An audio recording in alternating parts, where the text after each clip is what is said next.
വയനാട് പുനരധിവാസ പദ്ധതിക്ക് പിന്നിൽ അഴിമതിക്കുള്ള ഗൂഢാലോചനയെന്ന് PV Anvar MLA. Muhammad Riyas estate ഉടമകളുമായി ചർച്ച നടത്തി. മുതിർന്ന മന്ത്രിമാർ ഉണ്ടായിട്ടും റിയാസിനെയാണ് വയനാട്ടിൽ നിയോഗിച്ചതെന്നും അൻവർ ആരോപിക്കുന്നു. അത് വലിയ ദുരൂഹതയുള്ള ഒന്നാണ് ആ ചർച്ച എന്നതാണ് അദ്ദേഹത്തിന്റെ ആരോപണം. ആ പ്രതികരണം ഒന്ന് കേൾക്കാം. P ശശിയെക്കുറിച്ച് ആരോപണം ഉന്നയിച്ചിട്ടില്ല എന്നുള്ളതാണ് ഇതിൽ കൗതുകകരം. സാധാരണ അത് വരേണ്ടതാണ്.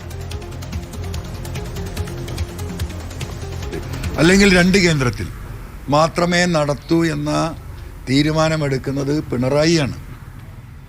എന്തുകൊണ്ടാണ് ഈ പുനരധിവാസം ഇങ്ങനെ രണ്ട് കേന്ദ്രങ്ങളിൽ മാത്രം കേന്ദ്രീകരിക്കുന്നത് എന്ന് നമുക്ക് അന്നേ മനസ്സിലാവാത്ത കാര്യമാണ്. കോടതിയെ മറയാക്കുകയാണ്. വയനാടിൽ ഭൂമിക്ക് ലഭ്യതയ്ക്ക് ഒരു പ്രശ്നമില്ലാത്ത ഈ ഒരു സ്ഥലത്ത് ഇതുപോലൊരു ഗൂഢാലോചന നടത്തി ഇങ്ങനെ എസ്റ്റേറ്റുകാരോട് കേസ് കൊടുപ്പിച്ച് കോടതിയിൽ നിന്ന് സ്വാഭാവികമായും വരുന്നൊരു വിധി വാങ്ങി ഇനി അവർ പറയുന്ന വിലക്ക് ആ ഭൂമി വാങ്ങും. ഇതാണ് ഇതിലെ ഒന്നാം നമ്പർ ഗൂഢാലോചനയും ഇതിലെ അഴിമതിയും.